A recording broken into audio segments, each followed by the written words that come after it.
Welcome to వీక్షణ. కాంగ్రెస్ ఇప్పుడు కష్టకాలంలో ఉంది. ఇది ఎవరైనా ఊహించగలిగేది. ఏం చేసినా గెలవలేకపోతుంది. అన్ని రాష్ట్రాల్లోనూ తడబడుతోంది.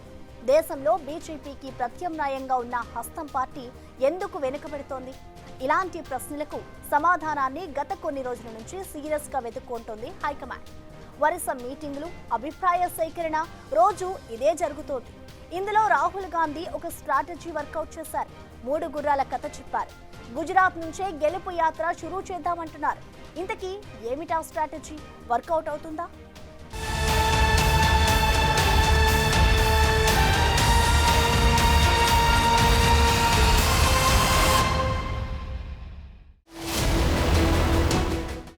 दो तरीके के घोड़े होते हैं।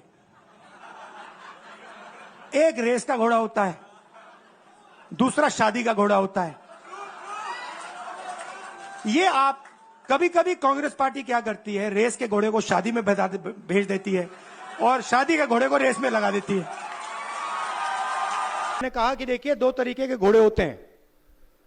एक रेस का होता है और दूसरा बारात का घोड़ा होता है। अच्छा, उसमें तीसरा भी होता है, उसको जोड़ देता हूं, एक लंगड़ा घोड़ा भी होता है। और आप ही ने मुझे यह बात बताई कि देखिए राहुल जी, प्रॉब्लम क्या है कि कांग्रेस पार्टी कभी कभी रेस के घोड़े को बारात में बेच देती है और बारात के घोड़े को रेस में दौड़ा देती है। రైట్, చూశారుగా రాహుల్ గాంధీ డైలాగ్స్. కాంగ్రెస్ పార్టీలో ఎన్నికల సమయంలో ఏం జరుగుతుందో నిజం ఒప్పుకున్నారు. రేసు గుర్రాలను బరాత్కు, పెళ్లి ఊరేగింపు గుర్రాలను రేసుకు పంపుతున్నామని, అందుకే ఓడిపోతున్నామంటున్నారు. నిజానికి ఇది రాహుల్ గాంధీ మాట కాదు. కాంగ్రెస్ కార్యకర్తలతో ఆయన మీటింగ్ లో పాల్గొన్నప్పుడు వాళ్ళు చెప్పింది. రియలైజ్ అవ్వాలి, గెలుపు గుర్రాలకే టికెట్లు ఇవ్వాలన్నది వారి మాట. నిజానికి గతేడాది సేమ్ రేసు గుర్రం డైలాగ్ రాహుల్ గాంధీ నోటి నుంచి వచ్చింది. ఈ మధ్యలో మహారాష్ట్ర, హర్యానా ఎన్నికలు జరిగాయి. అక్కడ మరి రేసు గుర్రాలకు టికెట్లు ఇవ్వలేదా? ఓడిపోయారెందుకు? ఇలాంటి ప్రశ్నలు వస్తున్నాయి. అయితే గత కొన్ని రోజులుగా కాంగ్రెస్ పార్టీ ఈ వరుస ఓటముల నుంచి ఎలా గట్టెక్కాలన్న విషయాలపై సీరియస్ గా మీటింగులు పెడుతున్నారు. అహ్మదాబాద్ లో ఏఐసీసీ సమావేశంలో ఎలా ముందుకెళ్లాలో ఒక రోడ్ మ్యాప్ క్రియేట్ చేశారు. ఇక పార్టీలో రేసు గుర్రాలకి టికెట్లు ఇవ్వాలని ట్రెండింగ్ లో ఉన్న వారికి ఫండింగ్ అంటున్నారు. ఇప్పటికే చాలా సమయం గడిచిపోయింది. అయితే వచ్చే లోక్సభ ఎన్నికల నాటికి కథ మార్చాలని, మధ్యలో జరిగే రాష్ట్ర అసెంబ్లీ ఎన్నికల్లో సత్తా చాటే వ్యూహాలు రెడీ చేస్తున్నారు రాహుల్ గాంధీ. మరి అవన్నీ వర్కౌట్ అవుతాయా? దేశ రాష్ట్రాల రాజకీయాల గురించి ఎన్ని మాట్లాడుకున్నా, ఎంత చేసినా, ఎన్ని స్పీచ్లు ఇచ్చినా, ఎవరెవరినో విమర్శించినా చివరకు బూత్ లెవెల్లో 10 మందిని ప్రభావితం చేసి తీసుకెళ్లి ఓటు వేయించే వాళ్లే అవసరం. ఇప్పుడు వారిని నమ్ముకోవాలని కాంగ్రెస్ అనుకుంటుంది. బూత్ లెవెల్ నుంచి బీజేపీ ఫాలో అవుతున్న వ్యూహాలను అందిపుచ్చుకోవడంలో కాంగ్రెస్ బాగా వెనుకబడింది. ఇన్నాళ్లకు రియలైజ్ అయిందంటున్నారు. అందుకే డీసీసీల దగ్గర నుంచి మ్యాటర్ షురూ కావాలంటున్నారు. టికెట్ల కోసం పార్టీలో ప్రొడక్టివ్ కాంపిటీషన్ ఉండాలి కానీ నష్టపరిచేలా పోటీ ఉండకూడదంటున్నారు. అంతేకాదు, కాంగ్రెస్ పార్టీలో టికెట్లు ఎలా వస్తాయో కూడా రాహుల్ గాంధీ నిజం చెప్పి ఇన్నాళ్లు జరుగుతున్న తప్పును కార్యకర్తల దృష్టికి తీసుకొచ్చారు. అంతా కుల్లం కుల్లా. सबसे पहले जो हमारे बीच में कंपटीशन होता है वो डिस्ट्रक्टिव कंपटीशन होता है, प्रोडक्टिव कंपटीशन नहीं होता है। दूसरी बात, लोकल लोगों को, लोकल डिस्ट्रिक्ट्स के नेताओं को टिकट डिसीजन में शामिल नहीं किया जाता है। टिकट उन्होंने हमें बताया, भैया टिकट हमें पता नहीं कहां से आया, पता नहीं कहां से, मतलब आसमान से टपक के आ जाते हैं। నియోజకవర్గంలో కాంగ్రెస్ టికెట్ ఎవరికి వస్తుందో డీసీసీలకు కూడా తెలియదని ఏదో ఉరుము ఉరిమినట్లుగా ఆకాశం నుంచి ఊడిపడుతుందంటూ నిజం ఒప్పుకున్నారు.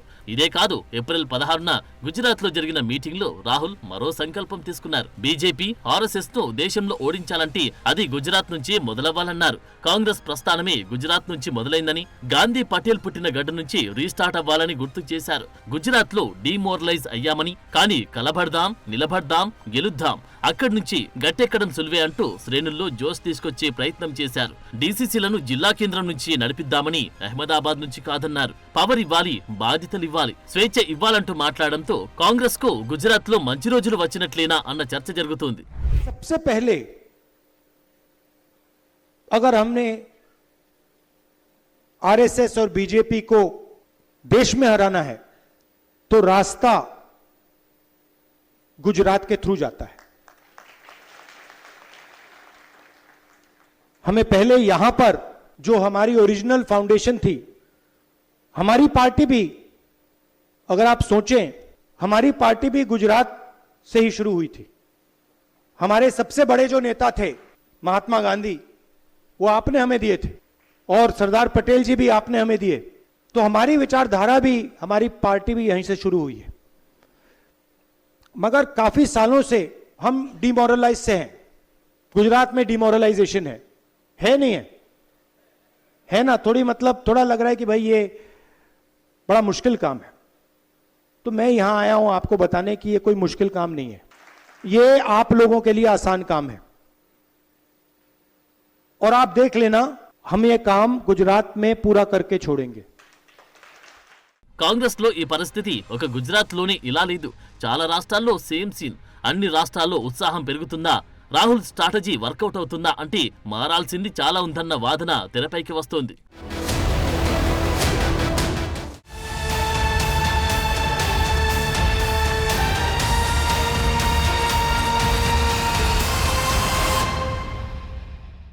కాంగ్రెస్ ను మూడు గుర్రాల కథ విడిచిపెట్టడం లేదు. అసలైన టైం వచ్చేసరికి రేసు గుర్రాలు వెనక్కి, పెళ్లి ఊరేగింపు గుర్రాలు ముందుకొస్తున్నాయి. ఇక కుంటి గుర్రాల సంగతి చెప్పక్కర్లేదు. మరి దేశవ్యాప్తంగా చేతిరాత మారుతుందా, దశ తిరుగుతుందా? తెలంగాణలో సక్సెస్ ఇలా అయ్యారు, మిగతా చోట్ల బోల్తా కొట్టారెందుకు? గుజరాత్లో ఎందుకు గెలవాలనుకుంటున్నారు?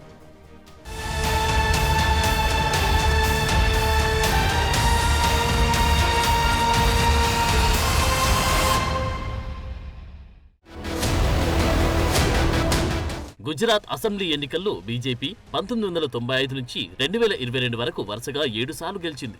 కాంగ్రెస్ ఎప్పుడు బోల్తా కొడుతూనే ఉంది. నిజానికి దీర్ఘకాలం ఏదైనా ఒకే పార్టీ అధికారంలో ఉంటే ప్రభుత్వ వ్యతిరేకత ఉంటుంది. కానీ కాంగ్రెస్ పార్టీ పుంజుకోకపోవడంతో అక్కడ మ్యాటర్ మరోలా ఉంది. ఇప్పుడు 2027లో గుజరాత్ అసెంబ్లీ ఎన్నికలు జరగబోతున్నాయి. అందులో గెలిపే లక్ష్యంగా రాహుల్ గాంధీ భారీ స్ట్రాటజీతో ఉన్నారు. మొన్నటికి మొన్న ఏఐసీసీ సమావేశాలు అక్కడే పెట్టారు. తాజాగా సంఘటన సృజన్ అభియాన్ కార్యక్రమాన్ని కూడా గుజరాత్ నుంచే షురూ చేశారు. దీనికి లెక్క ఉంది. ఎందుకంటే గుజరాత్ లో 30 ఏళ్లుగా బీజేపీ అధికారంలో ఉంది. ఆ లెక్కలన్నీ ఇప్పుడు మార్చాలనుకుంటున్నారు. అందుకే ఆపరేషన్ గుజరాత్ నడుస్తోంది. గుజరాత్ సరే, మరి మిగతా రాష్ట్రాల్లో కాంగ్రెస్ పరిస్థితి ఏంటంటే పరిస్థితి ఏమంతా బాగలేదు. చాలా రాష్ట్రాల్లో ఆల్టర్నేట్ గా కూడా లేకుండా పోయింది. పార్టీ కోసం పనిచేసిన వారికి సరైన గుర్తింపు దక్కకపోవడం, కష్టపడి పనిచేస్తే స్వేచ్ఛ ఇవ్వకపోవడం, ఇవన్నీ జరుగుతున్నాయన్నది కాంగ్రెస్ పార్టీలోని ఇంటర్నల్ గా జరుగుతున్న చర్చ. అంతేకాదు దేశంలో ఎఫెక్టివ్ లీడర్స్, గెలుపోటములను డిసైడ్ చేసే లీడర్షిప్ కూడా హస్తం పార్టీ దూరం చేసుకుంది. మధ్యప్రదేశ్ లో జ్యోతిరాదిత్య వెళ్లిపోయారు. రాజస్థాన్ లో సచిన్ పైలట్ కు పెద్దగా అవకాశాలు దక్కలేదు. సీనియర్లంటూ పవర్ ఉన్న వారిని పక్కన పెడుతూ వచ్చారన్న వాదన ఉంది. రాహుల్ గాంధీ చెప్పినట్టు రేసు గుర్రాలను రేసుకే పంపాలి. జనంలో ఇన్ఫ్లుయెన్స్ ఉన్నోళ్ళకి టికెట్ ఇవ్వాలి. పార్టీలో ఎప్పటినుంచో ఉన్నారని ఇస్తే కుదరదు. మార్పు కావాలి అన్న నినాదాలు కార్యకర్తల నుంచి వస్తున్నాయి. నిజానికి కొత్త నాయకత్వాన్ని బీజేపీ ఎంకరేజ్ చేస్తూ వస్తుంది. కొత్త ముఖాలతో బరిలో దిగుతుంది. అవసరం అనుకుంటే పక్క పార్టీలో బలమైన నేతలుంటే వారిని కూడా ఆకర్షించి పగ్గాలు అప్పగిస్తున్నారు. ఇదే కాంగ్రెస్ చేయలేకపోతుంది. కుంటి గుర్రాలని నమ్ముకుంటుందా అన్న చర్చ అయితే జరుగుతుంది. నిజానికి ఒక తెలంగాణలోనే కాంగ్రెస్ హైకమాండ్ తీసుకున్న నిర్ణయం సక్సెస్ అయింది. ఎన్నికలకు ముందే రేవంత్ రెడ్డిని పీసీసీ చీఫ్ గా నియమించారు. పగ్గాలిచ్చి స్వేచ్ఛ ఇచ్చారు. మార్పు కావాలి, కాంగ్రెస్ రావాలి అంటూ చేసిన ప్రచారం సక్సెస్ అయింది. బలమైన నాయకుడి చేతిలో పార్టీ పగ్గాలు పెడితే ఎలాంటి ఫలితం వస్తుందో తెలంగాణలో ప్రూఫ్ అయింది. ఇప్పుడు అలాంటి స్ట్రాటజీనే మిగతా రాష్ట్రాలు అమలు చేయాలనుకుంటుంది. కర్ణాటకలో డీకే శివకుమార్ అంతా తానే చేస్తే సామాజిక సమీకరణాల నేపథ్యంలో సిద్దిరామయ్యకు సీఎం పగ్గాలు దక్కాయి. కష్టపడి పనిచేసేది ఒకరైతే అవకాశం మరొకరికిస్తున్న పరిస్థితి. అందుకే ఈ సమస్యలు. ఎవరు పనిచేస్తే వారికే ప్రయారిటీ ఇవ్వడం కీలకమంటున్నారు. సో మార్పు కోసం బూత్ లెవెల్, జిల్లా స్థాయి నేతల్ని కాంగ్రెస్ నమ్ముకుంటుంది. గ్రౌండ్ లెవెల్లోకి వెళ్లి సంస్థాగతంగా బలోపేతం అవ్వాలనుకుంటుంది. అందుకోసం లేటెస్ట్ గా సంఘటన సృజన్ అభియాన్ కార్యక్రమాన్ని కాంగ్రెస్ చేపట్టింది. ఇది సంస్థాగతంగా పార్టీ బలోపేత కార్యక్రమం. పార్టీలో కొత్త నాయకత్వాన్ని, ఉత్సాహాన్ని పెంచడం, గ్రాస్ రూట్ లెవెల్లో పార్టీ నిర్మాణాన్ని బలోపేతం చేయడం, కొత్త కార్యకర్తలను చేర్చుకోవడం, వారికి ట్రైనింగ్ ఇవ్వడం, పార్టీ లక్ష్యాల కోసం వారిని రెడీ చేయడం ఇందులో కీలకంగా ఉన్నాయి. కాంగ్రెస్ పార్టీలో కొత్త సంకల్పం, శక్తిని నింపేలా కార్యక్రమం తీసుకున్నారు. సంఘటన సృజన్ అభియాన్ అని కార్యక్రమం మొదలైంది. కానీ విచిత్రం ఏంటంటే ఇది కాంగ్రెస్ లోనే చాలా మందికి ఇంకా తెలియదు. ప్రచారం ఎక్కువగా చేయలేదు. ఇక అందరిలోకి వెళ్లేదెప్పుడు? బీజేపీ అజెండాపై స్టాండ్ ఉంది, క్లారిటీ ఉంది. అటు కాంగ్రెస్ లౌకిక సామాజిక న్యాయంపై ఫోకస్ పెట్టినప్పటికీ ఇది యువత అలాగే మధ్యతరగతి ఓటర్లను ఆకర్షించడంలో విఫలమవుతుంది. ఇక్కడ కూడా కాంగ్రెస్ స్టెప్ తీసుకోవాలి. డీసీసీలకు ఎక్కువ అధికారాలిచ్చే ప్రణాళిక స్పీడప్ చేయాలి. సోషల్ మీడియాను మరింత బలోపేతం చేసుకోవాల్సి ఉంది. అమలైన హామీలను సోషల్ మీడియా ద్వారా జనంలోకి తీసుకెళ్లాలి. ప్రాంతీయ పార్టీలతో సమన్వయం పెంచుకోవాల్సి ఉంది. యువత, మహిళలను ఆకర్షించేందుకు నిర్దిష్ట విధానాలు ప్రకటించాలి. ఫైనల్ గా అంతర్గత విభేదాలు తగ్గించి సీనియర్లు, యువ నాయకుల మధ్య సమన్వయం పెంచాలి. రేసు గుర్రాలకి టికెట్లు ఇవ్వాలి. బలమైన నేతలను పార్టీలోకి ఆహ్వానించాలి. ఇవన్నీ జరగాలంటే కాంగ్రెస్ ఫస్ట్ పాత విధానాలకు స్వస్తి పలకాలి.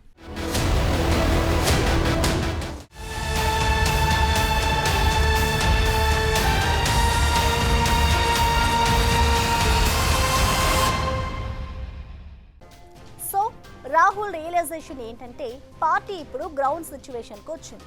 ఇక బూత్ లెవెల్ నుంచి గేమ్ నడిపించబోతోంది. మరి రాహుల్ అనుకుంటున్నట్లు అన్నీ జరుగుతాయా? లీడర్లు మారుతారా? చూడాలి. For more videos like this, subscribe Big TV channel.